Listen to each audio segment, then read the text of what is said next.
제가 그 소개해드리는 그 입장 이런 건줄 알고 같이 들어오는 시스템입니다. 아 그러네요. 시작하면 될까요? 네, 시작하면 됩니다. 네, 저는 여기 오늘 그 영화 벗어날 탈 GV 진행을 맡은 강기입니다. 반갑습니다. 네, 저는 벗어날 탈 연출한 서보영입니다. 네, 저는 벗어날 탈 영목 역할 맡은 배우 이모준입니다. 반갑습니다. 안녕하세요. 저는 벗어날 탈에서 지우 역을 맡은 배우 위지연입니다. 반갑습니다.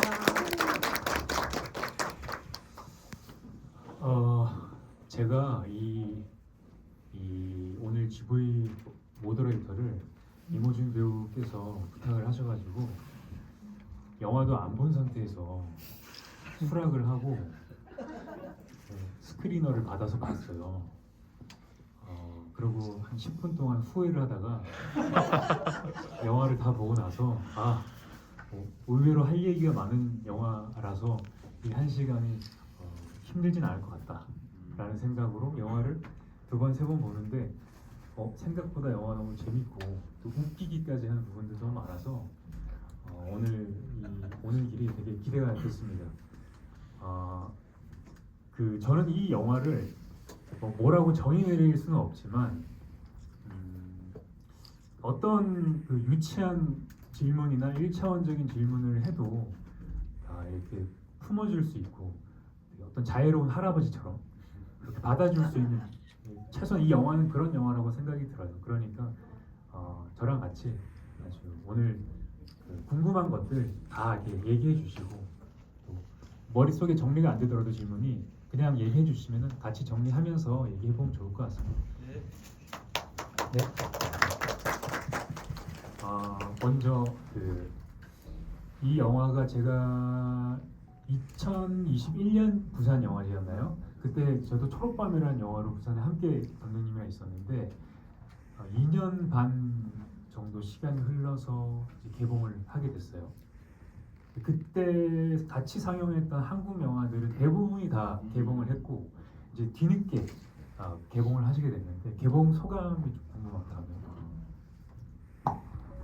그러네요.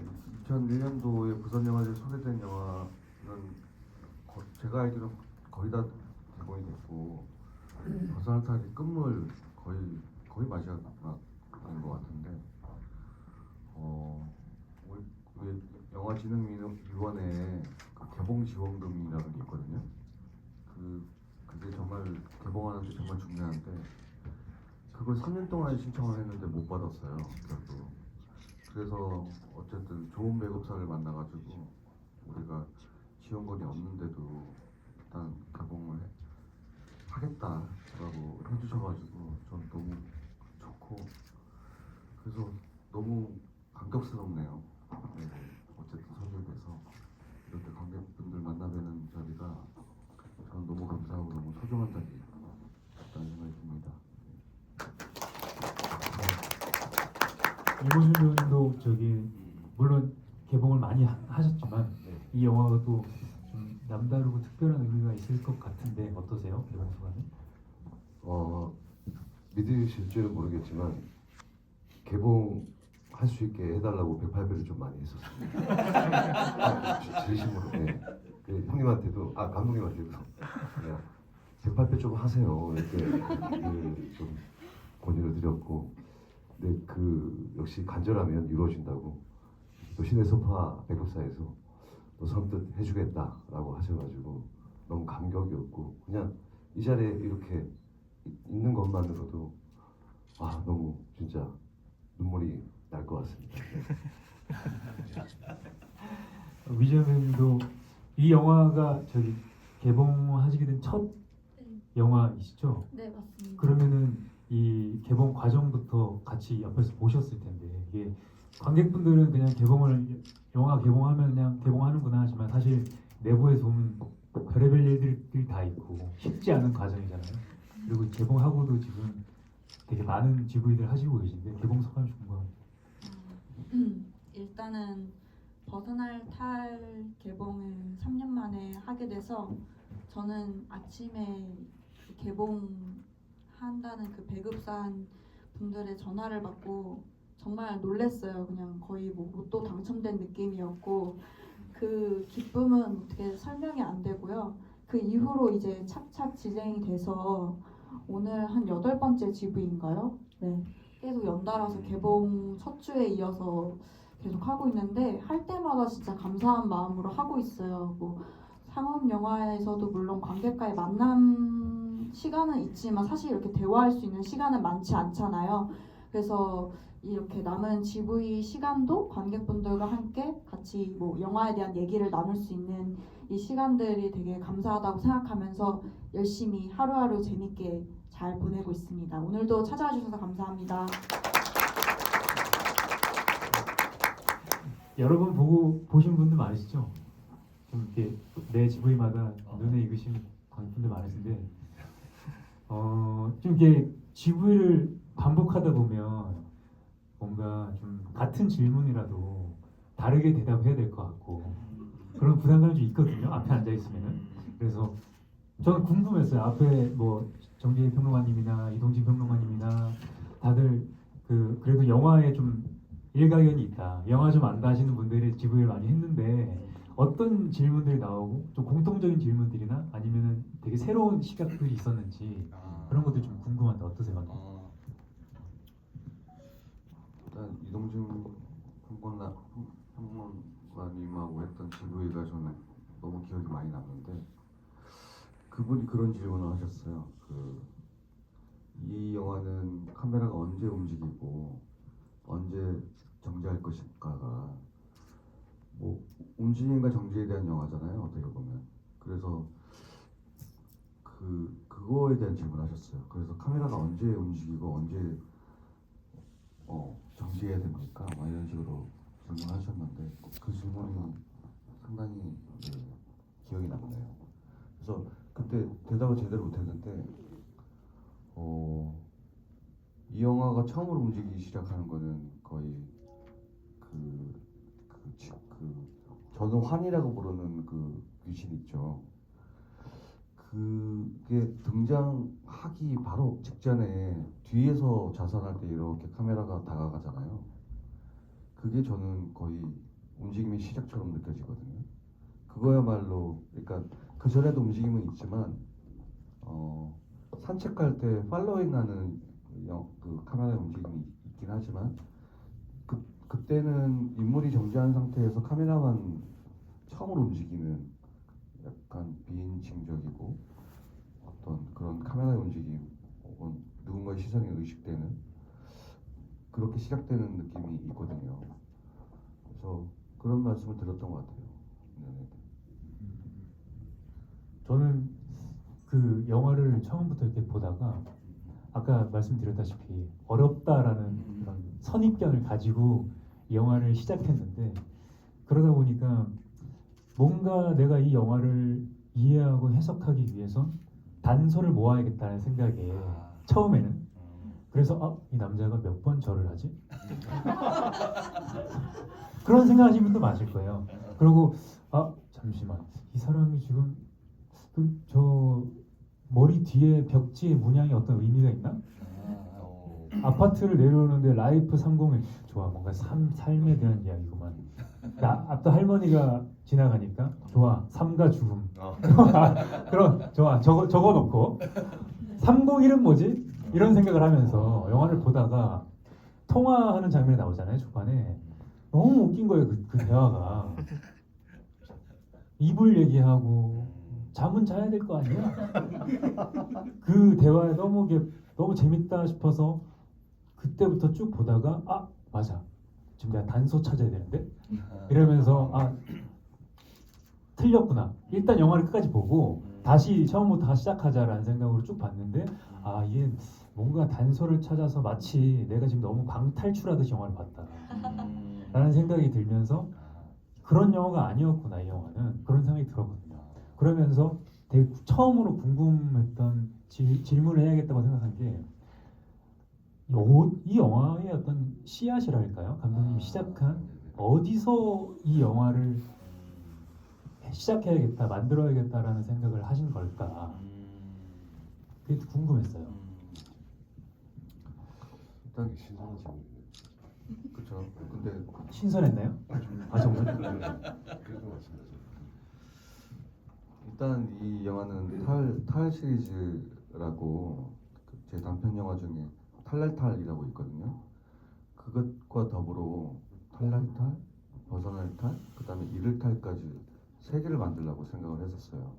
근데 결국 이를 탈은 이게 장편되는 과정에서 이를 탈은 너무 힘들다. 이제 그만하자 이건 탈 시리즈는 그렇게 해서 제목을 바꿔버렸는데 어쨌든 탈 시리즈의 어떤 그 뭐랄까 포맷을 스스로 결정한 게 있어요. 예를 들면 4대3 비율을 사용할 것, 그리고 남녀 2명만 등장할 것, 그리고 함자 안에서 이야기를 찾아낼 것, 뭐 이런 것들이 있어요. 그래서 이 영화는 이제 벗어날 탈이라고 하는 그 함자, 저는 함자를 잘은 모르지만 함자를 너무 좋아하거든요. 왜냐하면 의미가 만들어지는 방식을 그 글자 안에서 찾을 수가 있잖아요. 그래서 그게 너무 재밌고 저는 상당히 이게 영화적이라고 생각해요. 한자 자체가. 그래서 벗어날 탈은 왼쪽에 육달월이라고 이제 육체를 뜻하는 글자가 있고 오른쪽에는 어떤 기쁠 텐데 이 기쁠 때는 그냥 기쁜 느낌이 아니라 상당히 정신적이고 어떤 고도의 어떤 신과의 어떤 합일에서 오는 그런 기쁨을 뜻하거든요. 그래서 이거 두 개가 결합됐을 때 육체를 벗어나는 자의 어떤 기쁨이 되는데 저는 이 한자의 관계가 뭔가 정신과 육체의 관계처럼 보이더라고요. 그래서 약간 이 두 인물이 저는 마치 이쪽은 육체적이고 저쪽은 정신적인 사유를 하고 그런 느낌으로 약간 배치를 했던 게 있어요. 네. 한자를 보면서 네네네. 이 한자가 구성된 형태의 네. 어떤 호기심을 가져서 영화가 시작됐다는 말씀이십니다. 음. 제가 알기로는 감독님, 제가 듣기로는 감독님 파리에서 미술 유학을 네네네. 하셨다고 들었는데 그때 했던 작업들이나 생각들도 동양 철학이나 한자나 불교나 그런 작업들이었나요? 미술 작업을 했던 것들이? 아니요, 미술 작업은 그러진 않았던 것 같아요. 그냥 제가 했던 미술 작업, 저는 미디어 아트를 원래는 전공을 했었거든요. 그래서 제 영상 작업들은 대부분 영화에 관한 거였어요. 제가 너무 영화를 좋아해서 영화를 만들고 싶다는 생각을 오랫동안 했었는데 지금 생각해 보면 뭐랄까 영화를 이렇게 두고 다가갈 수가 없어서 이 근처에서 이렇게 맴도는 작업들을 했던 것 같아요. 그래서 약간 메타 영화적이기도 하고 미술의 관점에서 영화가 뭘까 이런 식으로 계속 영화 주위를 맴돌던 작업을 하다가 저는 어느 순간부터 진짜 왜 내가 영화를 안 하고 있지? 뭐 이런 생각을 했던 것 같아요. 그래서 영화를 찍기 시작한 것 같고 좀 지금이 훨씬 더 즐겁죠. 네. 배우분들께도 질문을 좀 드려보고 싶은데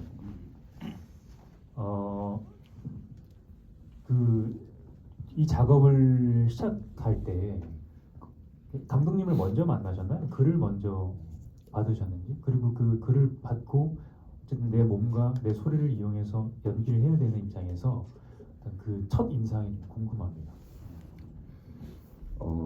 일단 감독님께서 이제 제가 출연한 단편 작품들을 보시게 됐고 거기서 이제 뭔가 이런 영화를 구상 중이셨었어요. 그때까지만 해도 시나리오가 없었고 그래서 저한테 처음 제안할 때 너한테는 뭔가 좀 설명할 수 없는 희극성이 보인다.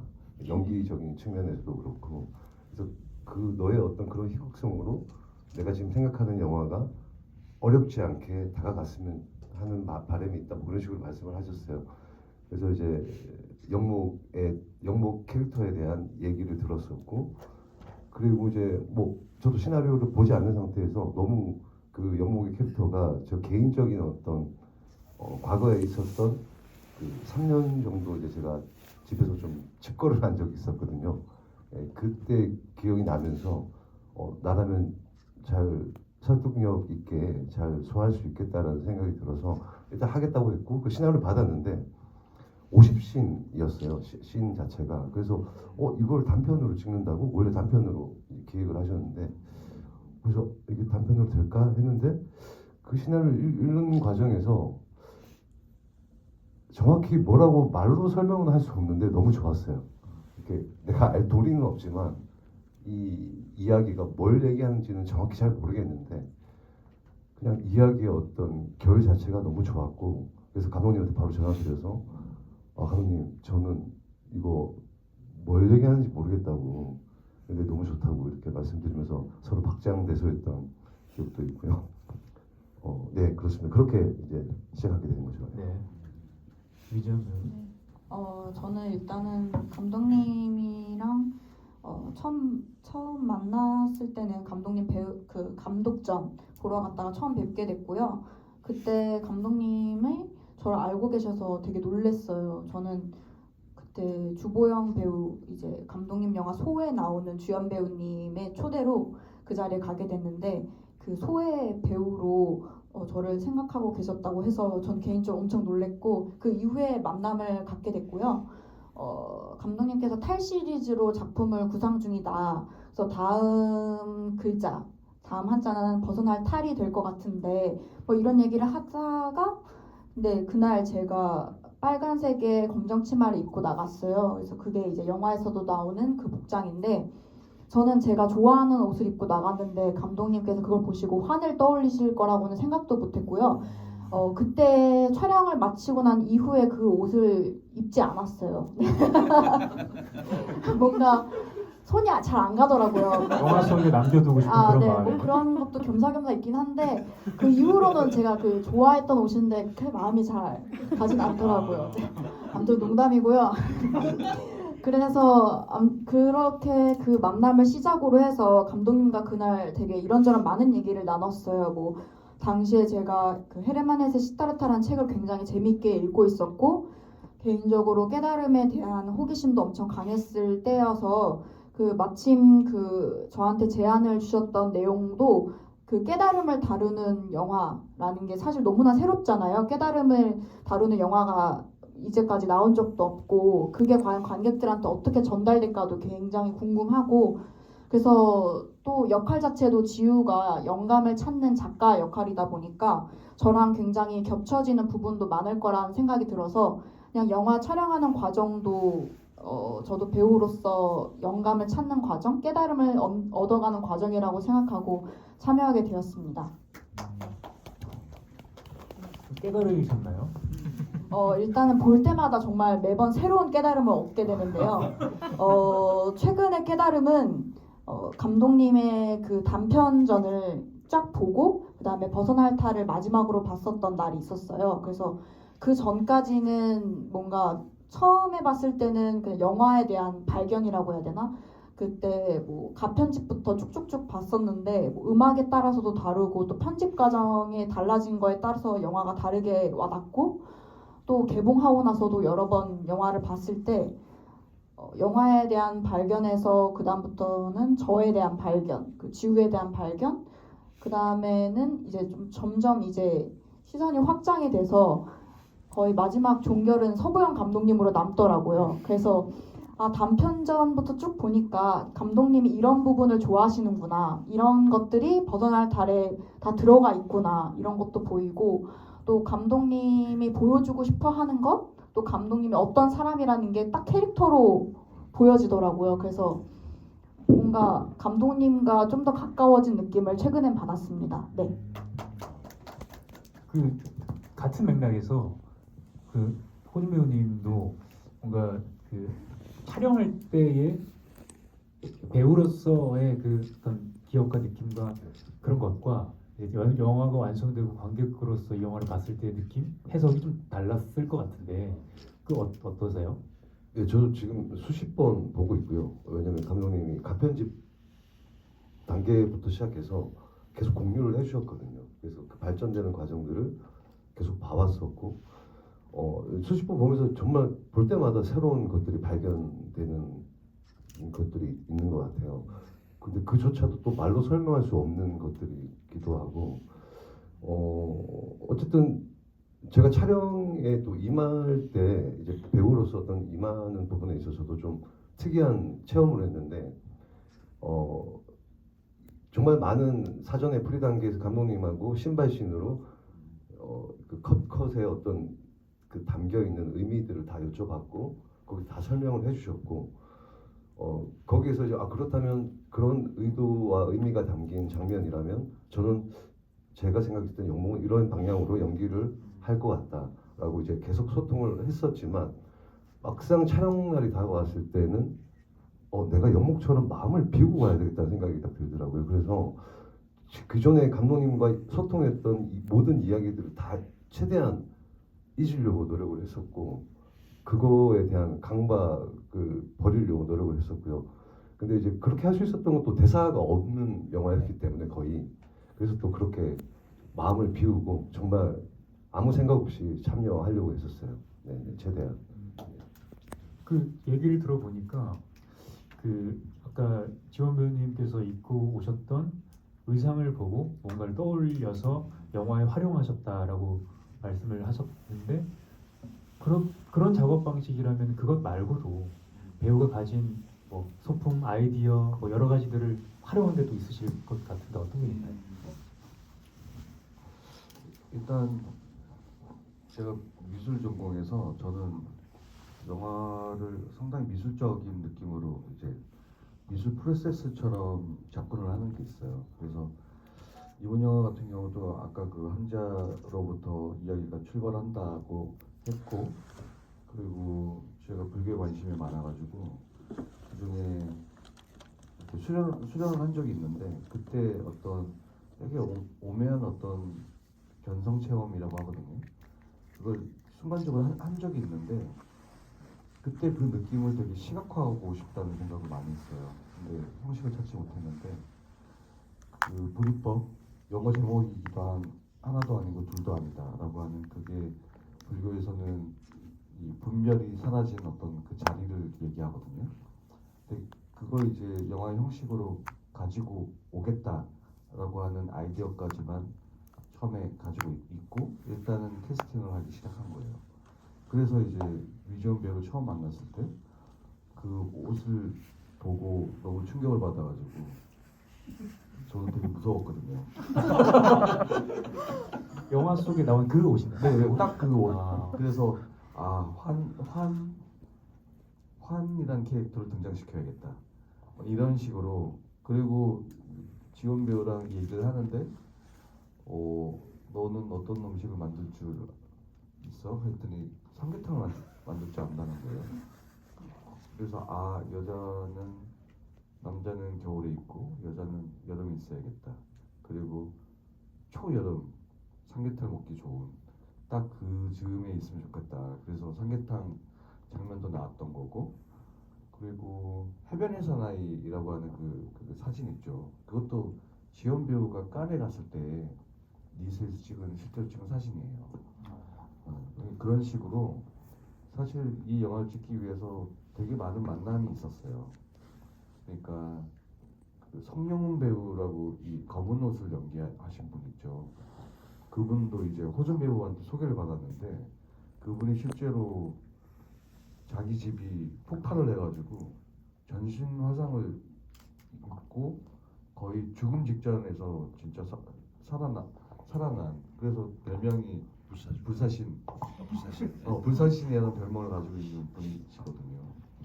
그래서 그분도 만나면서 그러면 너는 어떻게 재활을 했고 이걸 어떻게 이겨낼 수 있었냐 거의 죽다가 살아난 분이니까 그래서 그분 얘기를 들으면서 그 친구가 재활할 때 항상 풍경을 많이 봤다라는 얘기를 하더라고요.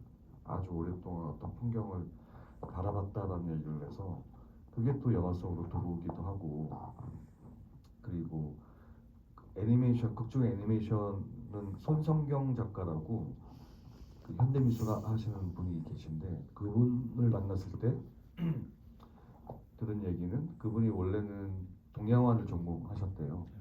먹으로 그림을 그리는 방식이었는데 어느 순간 이 매체와 자기가 가지고 있는 재료가 너무 무겁다는 생각이 들었대요. 그래서 너무 가벼워지고 싶다라는 생각을 했었고, 어느 순간 이제 디지털 애니메이션 작업으로 방향을 바꿨다고 하시더라고요. 되게 농담조차 없는 한없이 가벼운 작업으로 가고 싶다는 생각을 해서 이렇게 지금은 애니메이션 작업 많이 하시거든요. 그래서 이런 이야기 과정들이 제 영화 속에 거의 그대로 들어왔죠. 그래서 말하자면 이 영화는 저는 불교의 시절 인연이라는 말을 되게 좋아하는데, 인연도 때가 있다라는 말이죠. 그래서 이 영화를 만들 때 정말 그런 만남들, 그런 순간들이 정말 많았던 것 같고, 저는 이거를 종합하는 과정에서 마치 이 영화 속에 처음에 그 해변의 사나이 사진이 조각조각 나왔었는데 마지막에 하나의 통합된 이미지를 보여주잖아요. 그러니까 이런 느낌처럼 저의 모든 만남들이 이 조각조각 난 것들이 하나로 이렇게 종합된 영화 같은 느낌을 저는 되게 많이 받아요. 네. 또 같이 작업하는 배우분들 입장에서도 어떤 정답을 찾아가는 과정이 아니라 그 과정 자체에 있을 수 있는 작업인 것 같다는 생각이 드네요. 관객분들 질문 좀 받아볼까요? 질문이 있으신 분들은 손을 들어주시면 공간이 좁아서 마이크 없이 얘기하실 수 있을 것 같아요. 마이크가 또 준비가 돼 있어요. 질문 있으신가요? 이 영화가 질문이 없을 수가 없는 영화인데. 네. 저는 일단 감독님께 그냥 감상을 먼저 전하자면 일단 최근 들어서 이제 작년 말부터 본 영화 중에 정말 생각을 많이 하게 만드는 영화여서 전 추리 영화인 줄 알고 계속 추리한 거예요. 저 사람은 누굴까? 저거는 어떻게 연결이 될까 해서 오랜만에 약간 스마트하게 머리를 쓰게 만들어주는 영화였던 걸로 해서 감사하다고 그 감정을 전달드리고요. 호중 배우님께는 종교가 불교이신지 궁금해서 1번 질문이고요. 지원 배우님께는 그 중간에 영화 속 내용에 두 분이 같이 이제 같은 방향으로 절하는 장면이 나오잖아요. 근데 호중 배우님은 너무 편하게 이제 두꺼운 볼을 깔고 절을 하시는데 지원 배우님은 아무것도 없는 데서 맨바닥에서 제가 맨바닥에서 절을 해봐서 아는데 진짜 무릎이 아프거든요. 그래서 그때 고통스러우셨는지 마지막에 한 번 덜 하셨는지 아니면 그게 원래 짜여진 플롯대로 간 건지 그게 궁금했습니다. 일단 종교는 무교고요. 네. 무교인데 이제 108배를 처음에 감독님이 오프닝 그 크레딧 장면에서 실제로 108배를 하자고, 그래서 그 길이를 다 쓰자고 하시더라고요. 그래서 사실 같이 이렇게 절에도 가서 연습도 하고 했었는데, 이제 저는 약간 연기관이 약간 좀 효율적으로 연기를 하자라는 또 그게 있어서 108배를 한 것 같은 표정과 감정을 내가 보여주면 되지 않느냐. 굳이 108배를 할 필요가 뭐가 있냐. 그래서 이게 감독님 뭐 설득을 한 건 아니지만 감독님도 나중에는 이제 그 길이를 다 쓰기가 또 무리가 있으니까 감독님이 그냥 편집해서 갈게 이렇게 말씀을 하셨는데, 어쨌든 108배를 이제 준비하는 과정에서 저는 유튜브를 보고 많이 준비를 했거든요. 거기에 정말 정확한 자세와 그 정확한 마인드, 마음가짐 이런 걸 다 충분히 배울 수 있거든요. 그걸 좀 많이 봤었고요. 그리고 이제 현장 가서는 정말 몇 번 안 했었죠. 108배를 다 하지도 않았었고. 근데 이제 108 이제 그 촬영을 하면서 느꼈던 건 불교의 이 철학이 어떻게 저한테 잘 맞는다라는 생각도 했었고, 그때부터 물론 불교랑은 다르지만 사주도 쪽에 또 관심이 또 생겨서 풍수나, 그래서 진짜 실제로 독학 중입니다. 독학 중이고. 이 영화를 계기로 이후에 사주를 공부하셨군요. 예. 그 점집도 한번 갔었거든요. 근데 이렇게 저보고 얘기하더라고요. 이렇게 신기가 있다. 근데 이제 무당을 할 줄, 무속인의 신기까지는 아니지만 안 해도 되지만 다행히 지금 연기를 하고 있기 때문에 이걸로 지금 충족이 되고 있으니까 계속 이 길로 가라고 하시더라고요. 예, 아무튼 그렇습니다. 이러다가 얘기가 사주까지 왔는데요.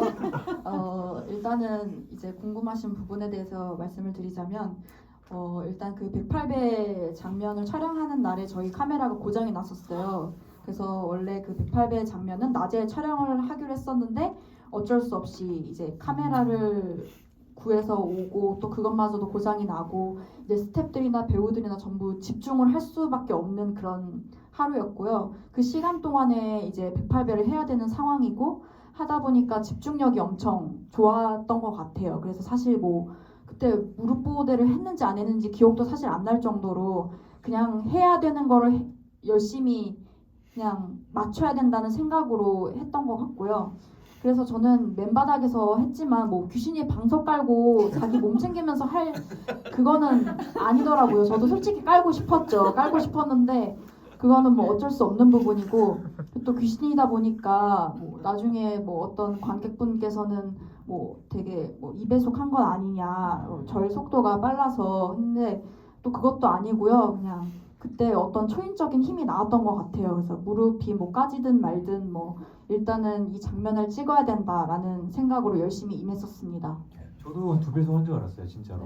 너무 움직임이 칼 같고 그래서 되게 움직임을 되게 잘하시는구나 이 배우가 그런 생각을 했는데 아까 또 잠깐의 질문 속에 있던 질문이 이제 마지막에 그 남자가 멈췄다가 다시 절을 할 때 한 번 안 하고 뒤에 또 했었나요? 그런 어떤 템포들이 이렇게 횟수 이런 것들이 이게 약속된 건지 아니면 두 분의 그 테이크 속의 호흡인지 좀 궁금했어요.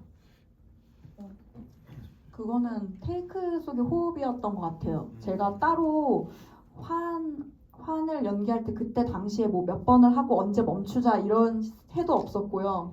그리고 저는 환 역할을 연기할 때 일단 환이 사실 그 영목한테 엄청 공포를 주는 대상이기 때문에 그냥 그거에 제 역할에 집중을 해서 어떨 때 영목이 예상을 하지 못하게 뭔가 공포심을 느끼게끔 하는 그 부분을 염두에 두고 했었어요. 연기를 할 때. 정말 환처럼 네. 대했네요. 감사합니다. 또 질문 있으신가요?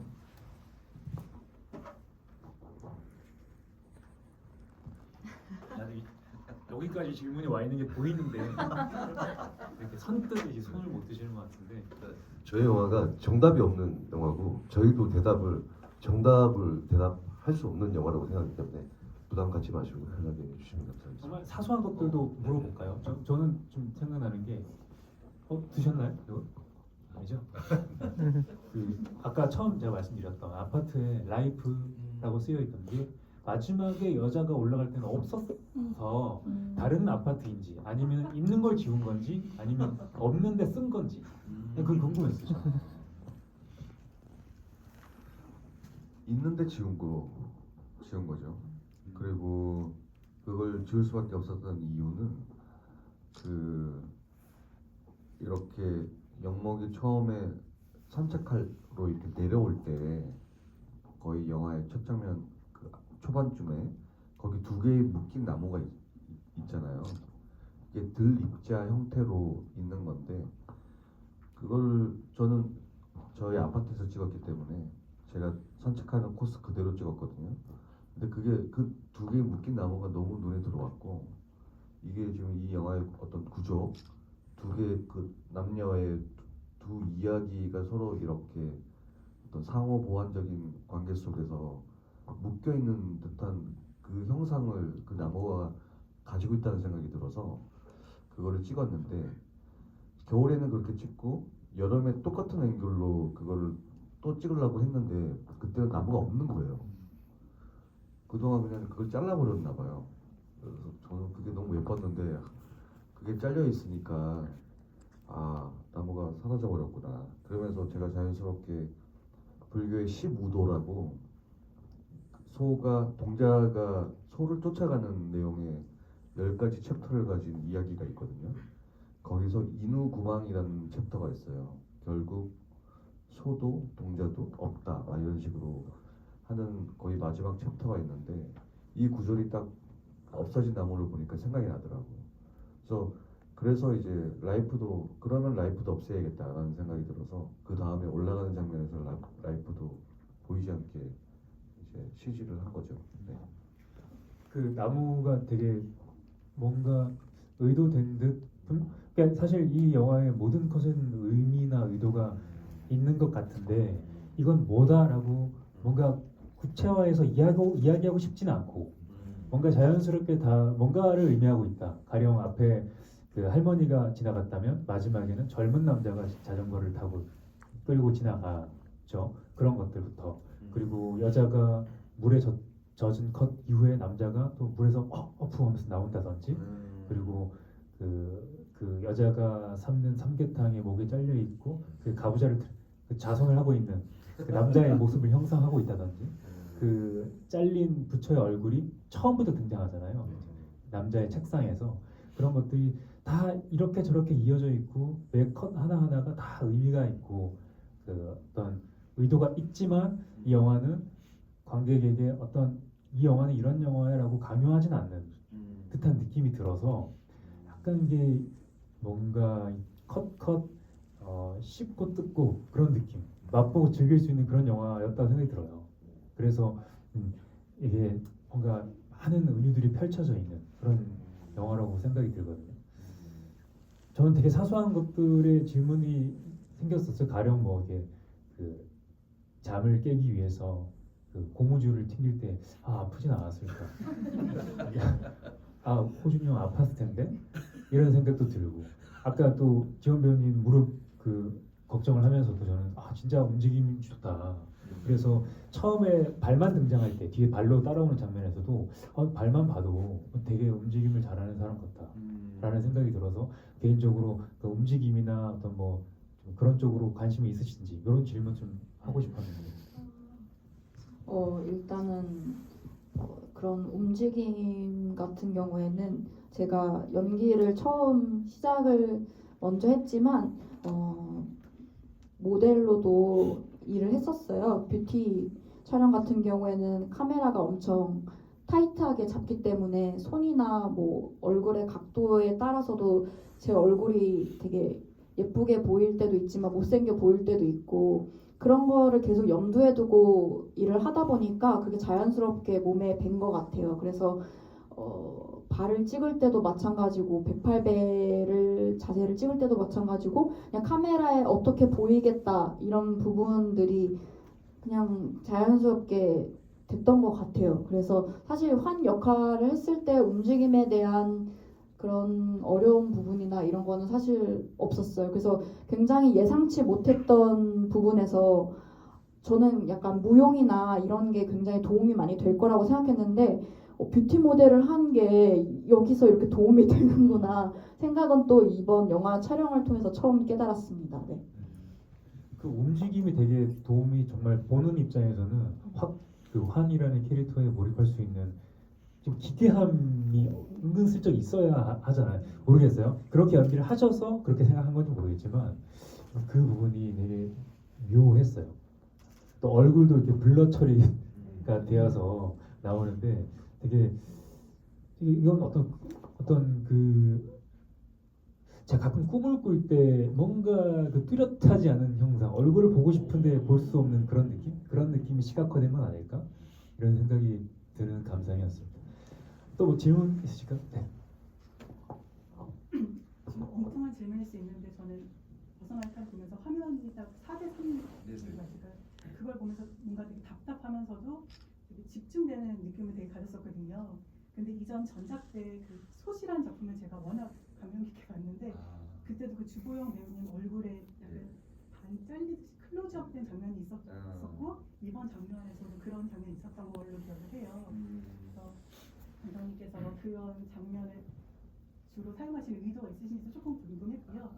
그리고 저는 이전에 선장 있었고 제목에서 약간 어느 책에서 무슨 제가 좀 떨려서 그러는데 어떤 문학 작품에서 또는 어떤 텍스트에서 영감을 얻으시는지 궁금했어요. 그리고 아까 마지막에 이 제목은 지금 정확하게 기억은 안 나는데 혹시 차기작으로 생각하시는 제목이 있으신지 그게 궁금했습니다.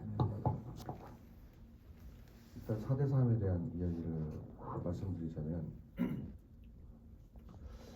이게 정확하게 얘기하면 4대 3이 아니거든요. 아카데미 비율인데 1.375대 1이에요. 이 그 화면비에 대한 영화의 역사를 이렇게 보면 무성 영화에서 유성 영화로 넘어올 때 사운드가 이제 필름에 기록되어 되기 때문에 이 옆에 이렇게 이미지 옆에 사운드가 기록되게 된 시기가 있었어요. 그러니까 그렇게 기록을 하니까 화면비가 더 좁아지는 거죠. 그래서 이제 아카데미라는 그 미국의 지금 아카데미 영화제를 하고 있는 그쪽에서 새로운 이제 화면비를 고안을 했어요. 그게 이제 아카데미 비율인데 원래 가지고 있는 4대 3보다는 살짝 옆으로 넓은 비율이거든요. 근데 저는 4대 3이 약간 답답해 보여서 그보다는 살짝 넓은 걸 쓰고 싶었고, 또 하나는 저는 사운드가 영화에 들어오는 순간부터 이건 정말 영화다라고, 저는 항상 영화는 사운드와 이미지의 결합이라고 생각하기 때문에 무성 영화 이후가 저는 진짜 영화라고 생각하거든요. 그런 의미로 이제 그 비율을 사용을 했고, 그래서 이 영화는 디 엔드에 대한 또 이야기이기도 하잖아요. 그리고 예전 고전 영화 저도 그것도 찾아보기도 했었는데 거의 70년대 초반까지 그 영화의 디 엔드가 뜨면서 영화가 딱 끝나버려요. 엔딩 타이틀이 없었어요. 예전에는. 그래서 저는 그게 정말 충격적이고 무서웠거든요. 이야기가 다 끝나고 갑자기 디 엔드라는 자막이 크게 이렇게 딱 나오는 게 어릴 때부터 너무 무섭다. 막 진짜 죽음을 환기하는 그런 느낌이 들었었거든요. 근데 그때쯤에는 디 엔드가 그렇게 뜨는 대신에 앞쪽에 그 오프닝 타이틀이 엄청 길게 나오는 방식을 사용했단 말이죠. 그래서 그 방식을 이제 우리 영화에도 가지고 오고 싶었고, 4대 3 예전에 소 얘기하셨는데 소에서는 인물이 이 빈 공간이 엄청 많이 잡히고 인물이 밑에 이렇게 위치하잖아요. 근데 소는 이제 롱테이크 영화였고 의도적으로 컷을 하지 않는 영화였기 때문에 그 프레임의 인물을 잘라내는 방식도 저는 되게 컷적인 요소다라는 생각을 해서 그런 식으로 인물을 자르는 방식으로 이제 그 영화는 사용을 했었고, 이 영화에서는 자연스럽게 4대 3 비율, 아카데미 비율을 쓰는 영화고, 그렇게 하다 보니까 약간 회화적인 어떤 구도를 잡을 수밖에 없게 되어서 이 비율에 맞게 인물들을 잘라내는 방식이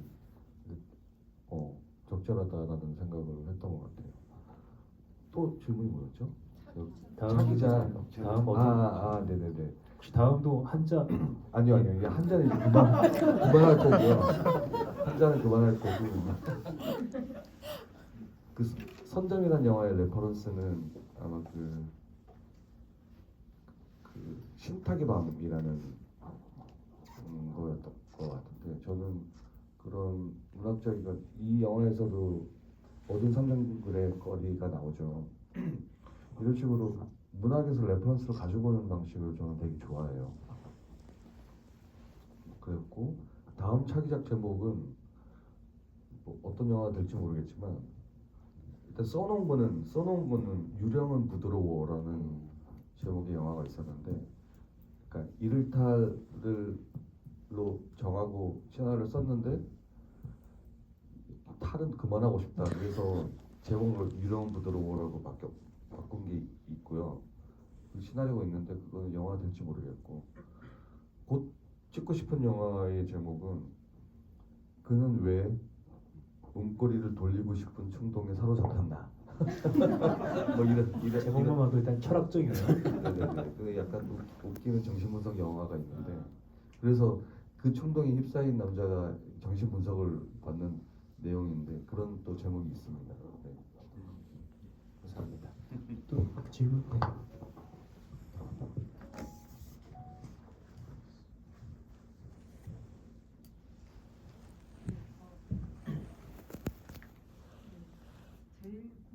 했던 장면 그 이모준 배우님이 물에 젖는 장면 그게 저는 좀 이해가 됐다고 해서 이해가 되지 않아서 그 장면 궁금했던 게 있었는데 이 영화 전체가 불교적이면서도 한편으로는 반불교적이면서도 또 결국은 불교적인 느낌으로 가는 그 느낌이 닭 먹는 장면에서 결국은 집착하지 마라라는 느낌도 들거든요. 반불교적인 느낌. 제가 해석하는 장면은 어느 정도는 나도 궁금했어요.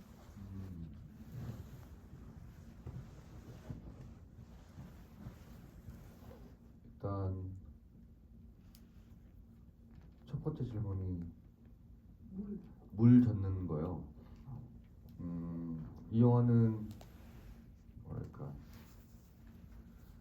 어떤 두 개의 이야기가 통합되는 방식으로 뒤로 갈수록 약간 통합되는 방식이 있고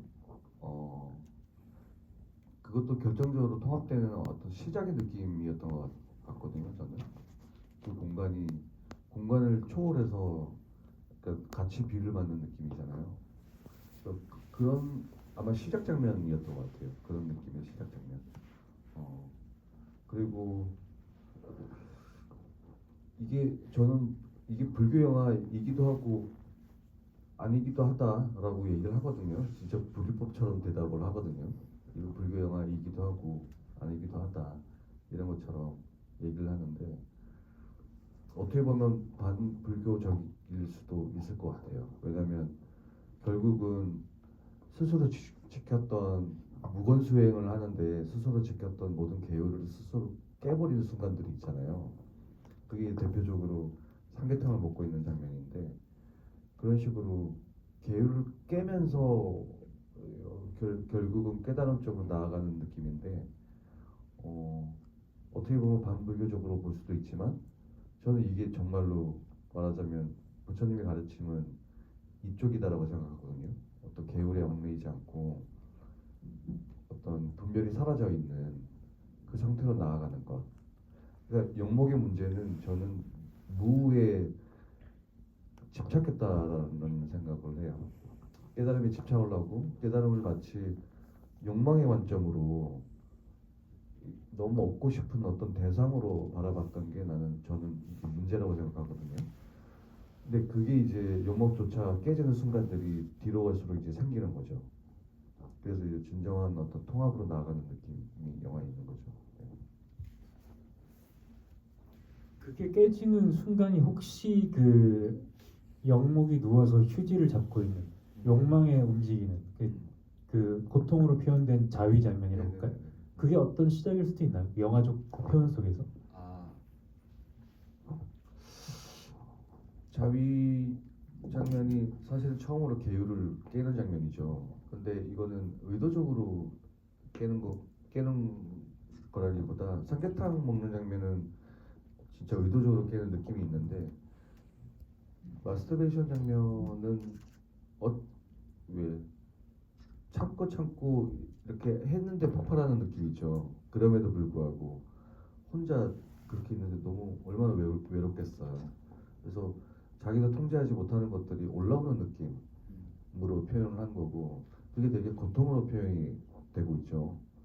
그래서 뭐랄까 저는 죽음의 느낌이 점점 다가온다라고 하는 것과 연관을 시키고 싶었고 또 하나는 그 마스터베이션 다음에 이제 무가 이제 전면에 등장하기 시작을 하죠.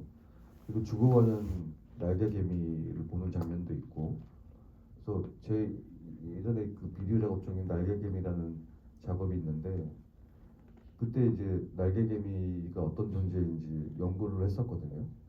근데 날개개미는 수컷개미예요.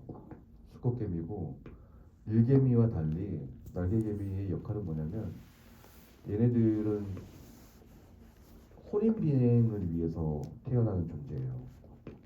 그러니까 개미는 공중에 날아올라서 소위 말하는 섹스를 하거든요. 그래서 여왕개미가 이렇게 올라오면 수컷개미들이 동시에 같이 올라가서 공중에서 이제 정액을 사출하고 뭐 어떤 개미는 공중에서 폭발하면서 사출하는 순간 폭발하면서 죽기도 하나 봐요. 그러니까 이 날개개비의 문명은 한 번의 혼인 비행을 위해서 태어난 존재예요.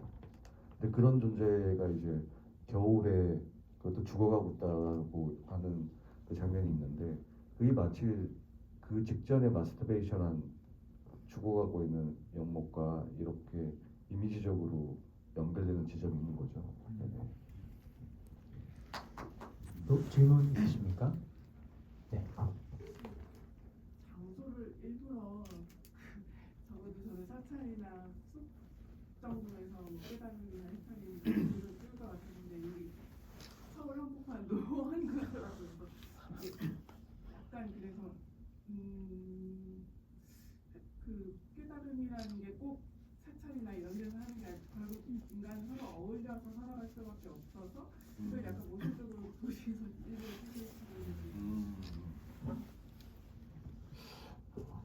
사실은 아까 이 탈 시리즈에 대한 그 몇 가지 제가 규칙을 정해놓고 영화를 찍기 시작했다고 말씀을 드렸었는데 그 중에 하나는 이제 저희 집에서 찍는다였어요. 왜냐면 그래야 싸게 드니까. 그래서 저희 집에서 찍었기 때문에 자연스럽게 아파트가 나오기는 했는데 저는 이제 어떤 직업에 있어서 아파트 우리나라가 아파트가 너무 많잖아요. 사실 우리나라만큼 아파트가 많은 아마 나라는 없을 것 같은데 이 주거 형태가 가지고 있는 되게 재밌는 점을 항상 저는 생각을 해요. 그러니까 혼자 사는 것 같지만 어느 순간 단수가 된다거나 아니면 화재 경보가 울리거나 이런 순간 문득 이 공간이 나만 존재하는 게 아니라 다른 사람들도 같이 살고 있구나 이런 느낌들을 받을 때가 있거든요. 그래서 이게 우리 영화에서는 남녀가 각각 같은 아파트에 살고 있지만 시간 전후 관계는 정확하게 알 수는 없지만 근데 이런 아파트에 혼자 살고 있는 이 느낌이 마치 저는 이 개개인의 어떤 존재들의 느낌을 되게 많이 받는 게 있거든요. 그래서 뭐 처음부터 규칙을 그렇게 정해 놓긴 했지만 저는 이 아파트가 가지고 있는 이 현대성이 저는 이 영화에 너무 잘 어울린다고 생각을 했었고 그리고 실제로 제가 산책하는 그 코스대로 찍었거든요. 그래서 그게 되게 거기 그 코스가 너무 좋아서 그 바위도 제가 항상 앉아 있는 바위인데 그런 것도 있었죠. 네. 네. 또 질문 있으실까요? 영화에서 바위가 3번 정도 나오는 걸 기억하는데 처음에 영목이 앉아서 명상하는 바위 그리고 다음에 지우가 이를 피할 때 옆에 있던 바위랑 마지막에 사진에서 밝혀지면서 지중해 바다에 있는 바위를 이렇게 보여주는데 이 바위들이 뭔가 의미가 있는지 계속 나오니까 일단 첫 번째 바위와 지우가 나중에 발견하는 바위는 같은 바위고요. 그리고 마지막에 그 해변은 사실 강원도 양양에서 찍은 건데 거기 찍을 때 그 바위가 보였어요.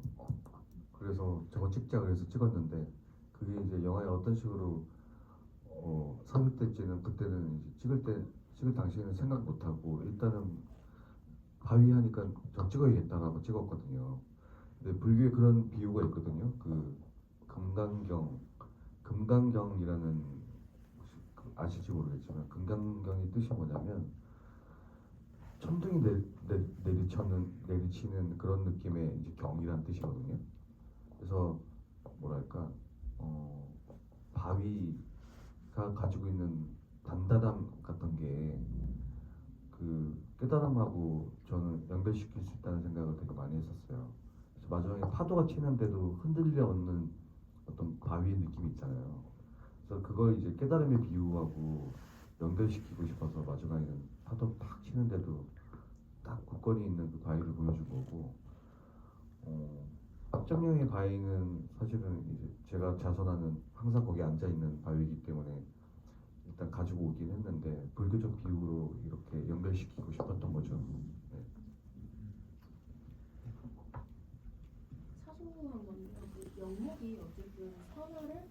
사랑하던 여자를 두고 혼자 이렇게 도망치듯이 나온 그런 것처럼 보여졌어요. 근데 이제 어떤 전대를 두고 이겨내기 위해서 혼자 이렇게 치퍼를 하는데 갑자기 선아가 걱정돼서 전화를 걸었더니 전화를 받지 않으니까 굉장히 서럽게 울더라고요. 그래서 저는 살짝 여기서 되게 약간 이기적이다, 이 인물이 약간 영목이 그런 생각을 조금 했거든요. 그래서 이 장면에서 너무너무 서럽게 울어서 마치 선아에게 버림을 오히려 받은 듯한 이 여자를 끝까지 믿고 내가 너를 버리고 잠깐 도망쳤지만 언제나 여기에 있을 거라고 이 사람을 믿었나? 이런 생각이 조금 들었어요. 그래서 거기에 대해서 조금 한번 설명을 좀 듣고 싶어요. 일단 그 영목이 오열하는 장면에서는 사실 저는 그 연기적인 표현으로는 그냥 흐느껴 운다라고 생각했었고 그렇게 준비를 했었어요. 네, 근데 이렇게 이제 첫 테이크를 찍었는데 이 감독님께서 그런 느낌보다는 그 왜 네가 정말 슬픈 일이 있을 때 너의 울음소리 때문에 더 슬퍼지는 경우가 있지 않느냐, 그 얘기를 딱 듣고 이제 그렇게 오열을 해서 울었거든요. 그때 저도 느꼈던 감정이, 저도 실제로 울었으니까요. 이제 그 연기할 때도 정말 이런 어떤 슬픈 나의 어떤 이 울음소리가 나를 더 슬프게 만들 수도 있겠구나. 어쩌면 영국도 비슷한 마음으로 울지 않았을까. 그러니까 선화에게 뭐 버림받았다는 어떤 그런 느낌보다, 그거는 뭐 내면에 깔려 있지만 그거보다는 그냥 그 자신의 어떤 처지나 지금 그때 그 잠깐 울었던 소리에서 더 증폭되지 않았을까, 그렇게 생각을 해봤습니다. 네.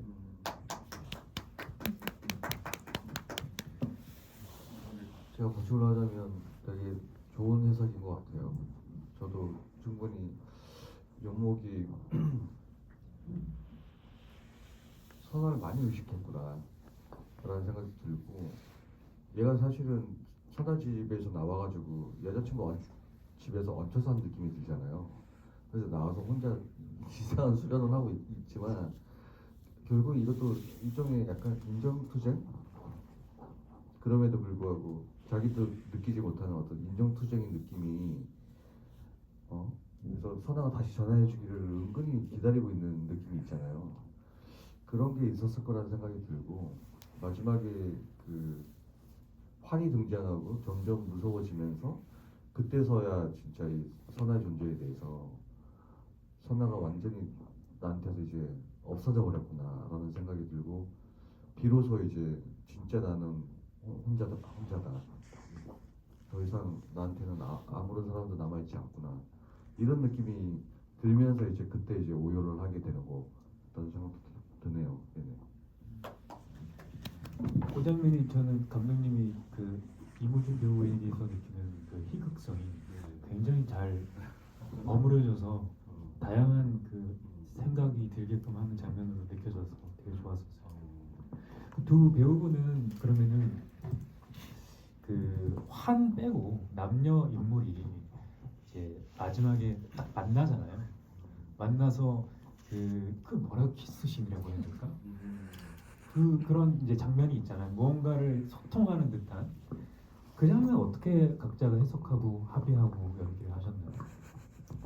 일단 제가 말씀드리자면 저희 영화 속에서 그 무성 영화의 장면들이 나오잖아요.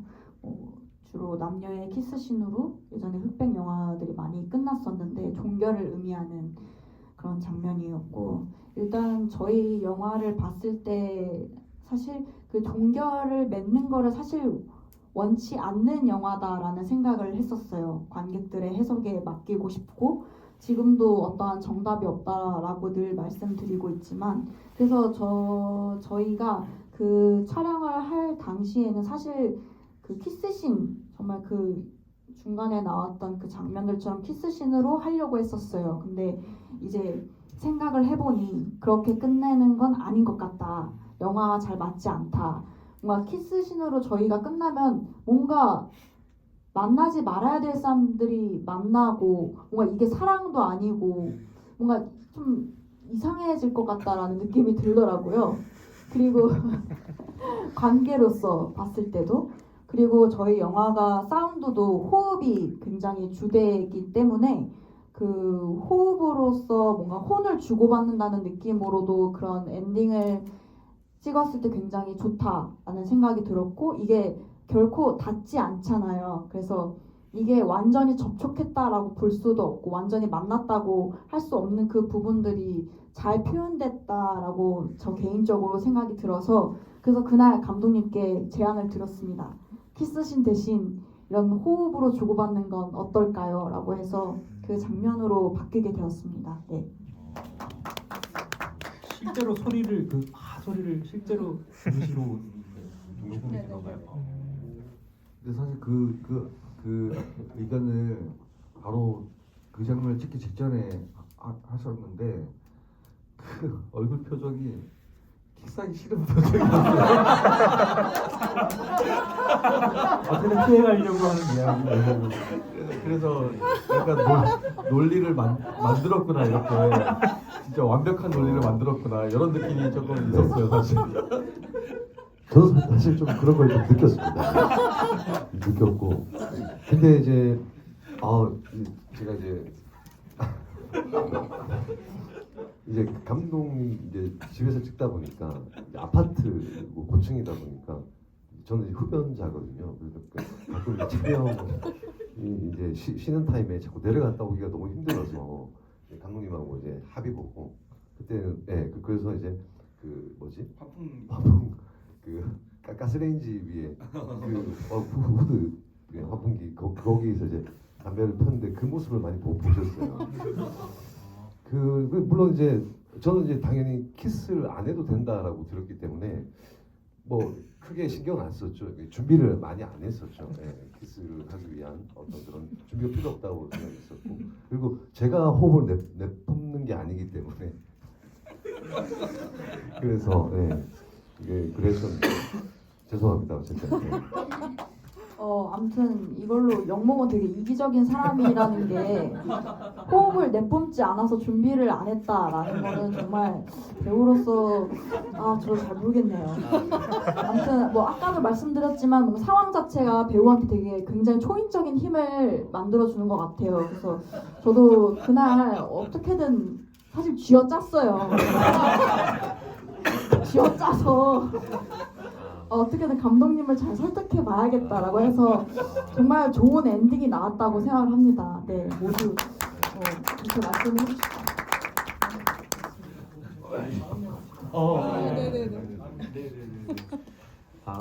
질문